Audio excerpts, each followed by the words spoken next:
वहीं रायबरेली में समाजवादी पार्टी के राष्ट्रीय अध्यक्ष अखिलेश यादव के निर्देशन पर तालाब में डूबकर हुई युवक की संदिग्ध मौत के मामले में 10 सदस्यीय प्रतिनिधि मंडल ने पीड़ित के परिजनों से मुलाकात करने के बाद पुलिस अधीक्षक से मिलकर निष्पक्ष जांच की करी। मामला गुरबख्शगंज थाना क्षेत्र के अंतर्गत कुमरिया मऊ गांव का है, जहां के रहने वाले जावेद पुत्र उम्र 24 वर्ष 1 सितंबर 2024 को किसी काम से घर से बाहर गया हुआ था। कुमरिया मऊ वहाँ की अनीस साहब हैं, इनके बेटे की 1 तारीख को डेड बॉडी मिली पोखरे में, और इन्होंने लगातार वहाँ के थाने पे तहरीर भी दी और कुछ लोगों पे इनका शक भी था और इनकी एफआईआर भी नहीं ली गई और इनके जो न्याय मिलना चाहिए वो मिला नहीं। इसका संज्ञान हमारे राष्ट्रीय अध्यक्ष माननीय अखिलेश यादव जी ने लिया और राष्ट्रीय अध्यक्ष जी ने एक कमेटी बनाकर, जिसमें हमारे पूर्व सांसद मौजूदा विधायक सुल्तानपुर इसौली से जनाब ताहिर साहब और मैं आजमगढ़ से नफीस अहमद गोपालपुर विधायक, हमारे जो मौजूदा यहाँ के विधायक हैं अर्चनपुर राहुल भाई, हमारे जिला अध्यक्ष हमारे मोहसिन साहब हैं और इमरान भाई, इन तमाम लोगों का एक डेलीगेशन बना के पीड़ित परिवार से मिलने के लिए भेजा। जो बातें इनकी सुनने के बाद जो हम लोगों ने संज्ञान लिया कि वहाँ पर कुछ ऐसी चीज़ें घटनाक्रम हुई जिस पे परिवार का शक है और परिवार को न्याय मिलना चाहिए। इसी संबंध में हम लोग पूरा डेलीगेशन आकर एसएसपी साहब से मुलाकात किए, उनको सारी बात हमने बताई और इनका प्रार्थना पत्र भी दिया और एसपी साहब ने हम लोगों को आश्वासन दिया है कि वो इसकी निष्पक्ष जांच करके दोषियों के खिलाफ कार्रवाई करने का काम करेंगे। वहीं तेजस्वी यादव का प्रथम चरण के कार्यकर्ता सहजन संवाद कार्यक्रम का मधुबनी जिला में आज दूसरा दिन झांझरपुर में कार्यक्रम का आयोजन किया गया है। 5 विधानसभाओं को तेजस्वी यादव ने संबोधित किया। तेजस्वी यादव ने कहा कि मिथिलांचल विकास के लिए मिथिलांचल डेवलपमेंट अथॉरिटी एवं पूरे बिहार में बिजली उपभोक्ता के लिए 200 यूनिट फ्री बिजली के बारे में मैंने जो कल कहा था वह विरोधियों को डाइजेस्ट नहीं हुआ है, लेकिन मेरी सरकार बनती है तो मिथिलांचल का विकास एवं बिजली उपभोक्ताओं को 200 यूनिट बिजली सुरक्षित रूप से निःशुल्क दी जाएगी। दर्शाता है कि ये जो है भ्रष्टाचार की भेंट जो है ये चल रहा है। इससे पहले कभी भी हम लोगों ने ऐसा विज्ञापन नहीं देखा। जहाँ देखते हैं कुछ लोग जो है ये लोग पीआरडी डिपार्टमेंट का, और ताजुब की बात है जहाँ भी हम बैठक करते हैं तीनों आदमी हमारे बैठक के अंदर सीआईडी वाले और स्पेशल ब्रांच वाले बैठे हुए नोट कर रहे थे। पता चला कि भाई सीआईडी और हम लोगों को लगा भाई पत्रकार है, क्योंकि इंटरनल पार्टी की बैठक होती है तो उसमें फोटो लेना पर लेकर के फिर जो है बाहर चले जाते हैं पत्रकार लोग, क्योंकि पार्टी की इंटरनल बैठक है। लेकिन कुछ लोग जो है हिलने का नाम नहीं ले रहे। बाद में पता चला कि वो स्पेशल ब्रांच और सीआईडी के लोग कार्ड उन्होंने दिखाया बकायदा। तो मुख्यमंत्री पूरी तरीके से जासूसी करा रहे, ये साफ हो चुका है। भयभीत है, डरे हुए हैं। आता है 10 हुआ 5 विधानसभाओं में काफी अच्छा रहा। सभी पंचायत ब्लॉक लेवल के सभी वर्कर जो है जिला के लोग और आज भी जो है जो 5 विधानसभा सीट वहाँ के वर्करों के साथ जो है बैठक। और कल हमने कहा था कि मिथिलांचल के विकास के लिए, यहाँ की गरीबी पिछड़ापन के लिए हम लोग जो है मिथिलांचल डेवलपमेंट अथॉरिटी का बहुत लोगों को इसका हजम नहीं है। विपक्ष के जो लोग हैं उन लोगों को इस बात का हजम नहीं हो। हम ये बता देना चाहते हैं, चाहे हमने 200 यूनिट फ्री में बिजली की बात कही या मिथिलांचल डेवलपमेंट अथॉरिटी की बात कही, सर थोड़ा ऊपर भी इसको सर। हम लोग जो है सर थोड़ा ऊपर भी। पूरी तरीके से जो है वही खबर बेदिस्ता से है, जहां आगामी त्योहार अनंत चतुर्दशी और ईद मिलादुन्नबी को लेकर पुलिस प्रशासन पूरी तरीके से तैयार है। जनता का विश्वास कानून व्यवस्था पर कायम रहे, इसके लिए सभी थाना क्षेत्रों में पुलिस बल द्वारा फ्लैग मार्च निकाला गया। आपको बता दें कि जिला मुख्यालय पर पुलिस अधीक्षक दीपक कुमार शुक्ला द्वारा दिए गए निर्देशन में फ्लैग मार्च निकाला गया। जुलूस एवं झांकियों के निकलने वाले रास्तों पर जरूरी सुरक्षा व्यवस्था का उन्होंने जायजा लिया। शहर वासियों में सुरक्षा और शांति का भाव सुदृढ़ करने और पुलिस की पुख्ता सुरक्षा व्यवस्था का संदेश देने के उद्देश्य से पुलिस अधीक्षक के निर्देशन में पुलिस फोर्स के साथ जिला प्रशासन के अधिकारियों ने शहर में फ्लैग मार्च निकाला। आगामी त्योहारों को दृष्टिगत रखते हुए त्योहारों को शांतिपूर्वक संपन्न कराने के लिए फ्लैग मार्च निकाला गया है।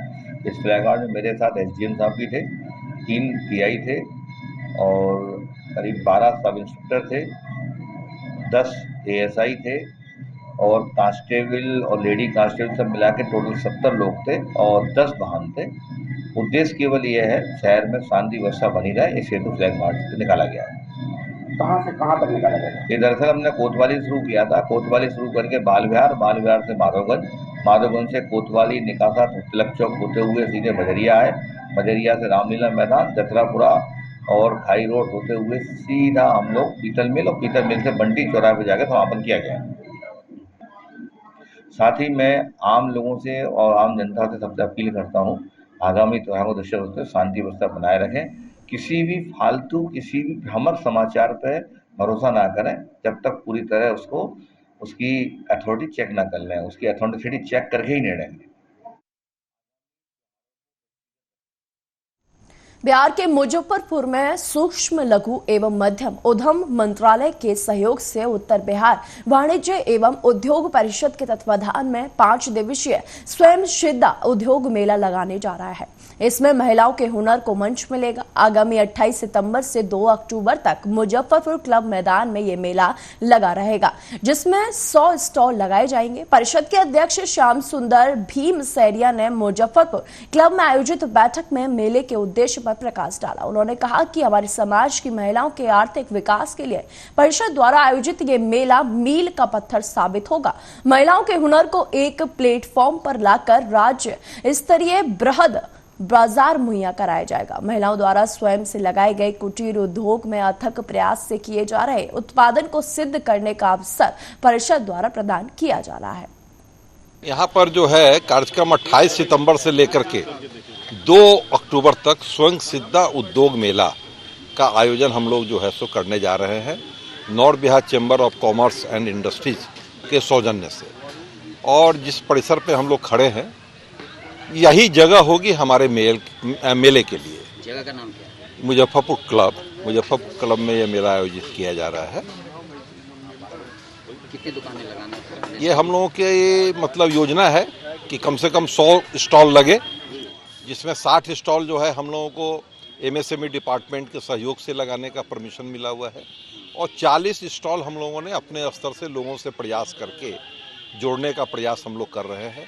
अगर उससे अधिक भी अगर लोग आते हैं तो जितना बड़ा यह परिसर है हम लोगों को संख्या बढ़ाने में कोई दिक्कत नहीं है। डिपेंड करता है कि उससे अधिक कितने लोग हमारे यहाँ अप्रोच करते हैं स्टॉल लेने के लिए, इस पर डिपेंड करें। यहाँ पर जो है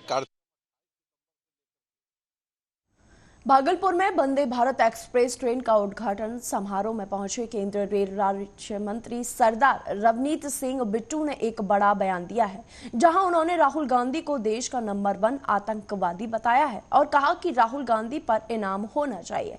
आगे केंद्रीय रेल राज्य मंत्री ने कहा कि राहुल गांधी के समर्थन में आज देश को बांटने वाले, बम गोला बारूद बनाने वाले, ट्रेन में ब्लास्ट करने वाले खड़े हो रहे हैं, इनके पक्ष में बोल रहे हैं। राहुल गांधी इतनी बार सांसद बन चुके हैं, इतने बड़े और प्रतिपक्ष विपक्ष के नेता हैं, बावजूद आज तक रिक्शा और ठेले वाले इंसान का दर्द नहीं समझ सकते, सिर्फ उनके पास जाकर फोटोबाजी करते हैं। एक कांग्रेस का जमाना था कि हर फाइल खुलने के साथ 2G घोटाला, कोयला घोटाला, कॉमनवेल्थ घोटाला होता था। ये सब कुछ खत्म हो चुका है। राहुल गांधी कांग्रेस मिलकर जब मुसलमानों को नहीं तोड़ सकी तो अब वह सीमा पर खड़े सिक्कों को तोड़ने की कोशिश कर रही है। देखो, राहुल गांधी मेरी ख्याल से एक तो पहले वो हिंदुस्तानी नहीं उन, उन उनको ज्यादा टाइम उन्होंने क्योंकि दुनिया के बाहर बताया है, उनके दोस्त वहां पे हैं, उनकी फैमिली वहां पे है, इस करके मेरी ख्याल से कहीं ना कहीं उनको अपने देश के साथ ज्यादा प्यार नहीं है, क्योंकि बाहर जाके हर चीज उल्टा पुल्टा बोलना, और खास तौर पे अब तो पहले बातें होती थी 2G स्कैंडल आ गया कांग्रेस की तरफ, कोल स्कैंडल आ गया, कॉमनवेल्थ में ब्रिज गिर गए और हो गया। अब तो भाई एक भी प्रधानमंत्री की फाइल कोई कह दे भी इस चीज में कोई एक भी फाइल में कोई साइन भी गलत हुई है, वो तो अब बात है नहीं। अब कैसे डिवाइड करेंगे, कभी ओबीसी की बात कर लो, चाहे कहीं किसी कास्ट की बात कर लो, समझ है नहीं, समझ नहीं है उनको आज तक ये नहीं पता। आज 2004 में हम और इकट्ठे मेंबर पार्लियामेंट 9 में बने, आज तक वो आदमी ये नहीं सीख सका। आज भी वो रिक्शे वाले के पास जाके उसके सीखेंगे भी कैसे। वहीं भिंड जिले में अतिवर्षा से हालात बिगड़ गए हैं। अब उन परिवारों पर मुसीबत का पहाड़ टूट गया है जिनकी अतिवर्षा से आई बाढ़ ने उनकी गृहस्थी तबाह कर दी है। हालांकि भिंड प्रशासन पूरी मुस्तैदी से मैदानों पर कार्य कर रहा है। भिंड जिले से सबसे बुरे हालात लाहर अनुविभाग के हैं, जहां सैकड़ों की तादाद में मकान धराशायी हो गए हैं और यहां किसानों की फसलें तबाह हो गई हैं। इस बीच लाहर अनुभाग के लाहर विधायक अम्बरीश गुड्डू शर्मा ने ग्राम पंचायत जाखौली में बाढ़ पीड़ित परिवार से बेघर हुए बाढ़ग्रस्त पीड़ितों से मुलाकात की तथा उन्होंने कहा कि इस प्राकृतिक आपदा से हुई तबाही में मोदी सरकार और मोहन सरकार हमारे साथ खड़े हैं और निश्चित रहे सरकार आपके साथ है और हुई तबाही के एवज में जल्दी क्षतिग्रस्त मकानों का सर्वेक्षण कर प्रधानमंत्री आवासों को दिलवा कर बाढ़ग्रस्त पीड़ितों को नवीन आवास मुहैया कराए जाएंगे तथा जो भी संभव मदद प्रशासन से बनेगी उन तक पहुंचाई जाएगी। हमारे यहाँ घर घर विधायक जी गए, घर घर देखे, सबके घर गिरे, उनने कही सबको इसका वो मिलेगा और सारे गांव में फिरे। बिल्कुल कम से कम है तो 2 घंटे अब फिर चुके और फिर रहे हैं। इतना कोई मदद नहीं करी, ना इतना कोई विधायक हमारे गांव में फिरा है अभी तक, ना फिरेगा। इतनी मेहनत करी है हमारे यहाँ विधायक जी ने। प्रशासन की ओर से यहाँ राहत शिविर लगाए गए, यहाँ खाने पानी की व्यवस्था की गई थी, कैसा क्या है? बहुत बढ़िया व्यवस्था रही थी, बहुत बढ़िया स्कूलों में व्यवस्था रही थी सर।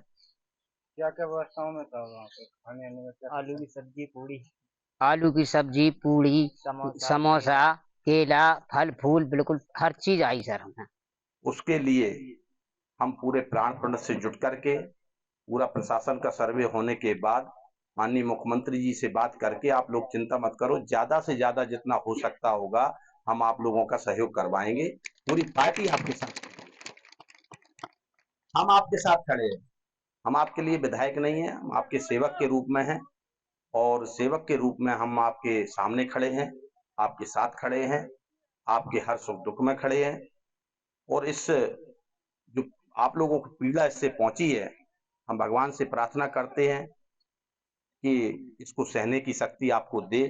हालांकि कहना बहुत सरल होता है, लेकिन जब बीतती है जिसके ऊपर, जो रात्रि में अपना सामान पूरा, जो घर गृहस्थी कहते हैं, वो पूरी जब पानी में चली जाए, जिससे प्रेम कितना होता है ये तो वही जानता होगा जिसकी संपत्ति का नुकसान होता है। तो हम आप लोगों को सांत्वना और भगवान से प्रार्थना करते हैं कि आपको शक्ति दे और हम आपके साथ खड़े हैं। हमारी पूरी भारतीय जनता पार्टी की सरकार आपके साथ खड़ी है, पूरा प्रशासन आपके साथ खड़ा है। आपको कोई कष्ट आने नहीं देंगे, जितना जो भी होगा पूरी ताकत के साथ हम आपकी मदद करेंगे। हम यही आश्वासन आपको देके जाते हैं और कोई भी आपको शिकायत नहीं मिलेगी। प्रशासन आपका ईमानदारी से पूरा सर्वे करके और आपका साथ देगा और आपको जो कष्ट हुआ है, जितनी भरपाई हो सकती होगी उतनी ज्यादा से ज्यादा भरपाई कराने की कोशिश। वहीं पंजाब सरकार के खेतीबाड़ी मंत्री गुरमीत सिंह खुड़िया ने दिल्ली के मुख्यमंत्री अरविंद केजरीवाल के इस्तीफे देने पर कहा कि जिस तरह भाजपा द्वारा बार बार समस्याएं पैदा की जा रही थी तो उसको देखते हुए उन्होंने इस्तीफा देने का ऐलान किया है। उन्होंने कहा कि लगातार पिछले लंबे समय से धान की पराली के मुद्दे को लेकर गुरमीत सिंह का कहना है कि हर साल अधिक से अधिक कोशिश की जाती है कि धान की पराली को आग ना लगाई जाए। हमने पिछले साल 3 लाख के करीब मशीनरी किसानों को दी थी और इस बार 5 लाख मशीनरी हम किसानों को दे रहे हैं। इसलिए पिछले सालों के मुकाबले इस बार लोगों को धान की पराली के धुएं से निजात मिलेगी। कोशिश की जा रही देखो जिवें बार-बार अड़िके लाए जाते सीगे तो फिर केजरीवाल साहब ने कहा भी उस तो क्योंकि जेड़ा काम तो चलाउणा ही है सरकार दा चलाउणा उन्होंने उस तो पासे हो। सर एक पोलीटिकल सवाल है कि हुण झोने का सीजन आ रहा है क्योंकि फिर पिछली बार भी जिहड़ा पराली का मुद्दा बहुत छाया रहा ते इस बार आपां किवें हल करांगे? असीं किसान भरावां नाल भी इसे गल दा कि उन्हां नाल तालमेल करके और पिछली बार 350 करोड़ के जिहड़े मशीनरी दी गई सी ऐतकी 500 करोड़ रुपये की की गई है जिहदे साडी सेंटर भी सहायता करदा ते पंजाब सरकार लोकां नूं निजात मिलू इस बार बदलवीआं फसलां कोशिश की जा रही है तो मिलूगी जरूर। अगे नालों पिछले साल घट सी उस नालों ऐतकी होर चंगा रिजल्ट बदलवीआं फसलां ते जोर लाया सरकार ने पर बहुते कामयाब नहीं हो जाएंगे जी। जो जोर ला के कोशिश चली जाऊगी तो जरूर होगा।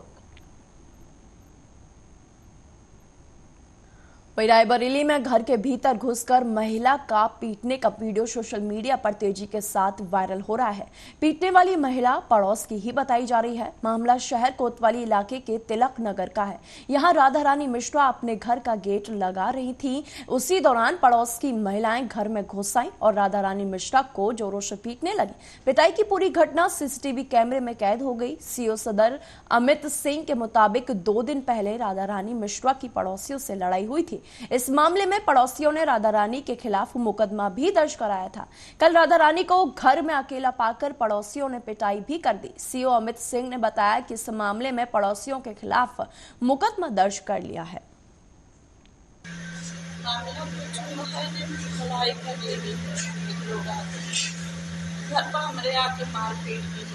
कौन किया है किस लिए मारपीट हुई थी?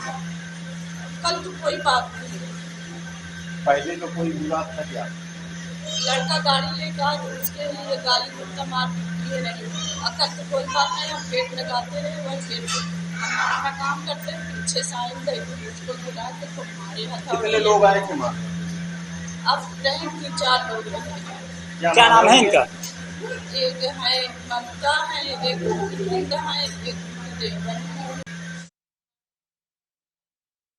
खबर रोहतास से है, जहां कैमूर जिले के अधौरा पहाड़ी पर स्थित करकटगढ़ जलप्रपात पर पिकनिक मनाने के लिए गए 11 सैलानी पानी का बहाव तेज होने के कारण बीच में फंस गए, जिन्हें 14 घंटे रेस्क्यू के बाद एसडीआरएफ और एनडीआरएफ की टीम ने सुरक्षित बाहर निकाला। सभी सैलानी रोहतास जिले के कोचस के रहने वाले बताए जाते हैं। कैमूर डीएफओ चंचल प्रकाशम ने जानकारी देते हुए बताया कि करकटगढ़ जलप्रपात एक पिकनिक स्पॉट है और खूबसूरत जगह भी है। वहां दूर दराज से लोग पिकनिक मनाने के लिए आते हैं।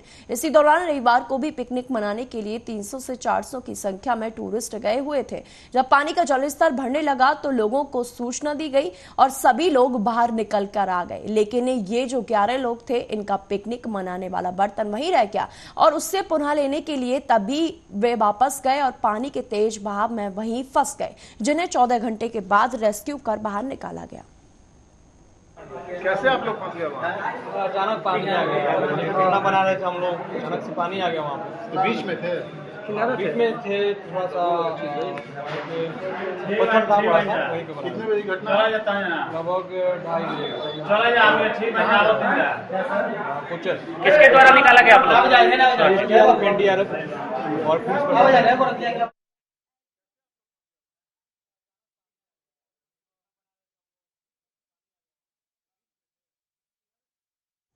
फिलहाल के बुलेटिन में सिर्फ इतना ही। देश और दुनिया की तमाम खबरों के लिए देखते रहिए आर्य न्यूज।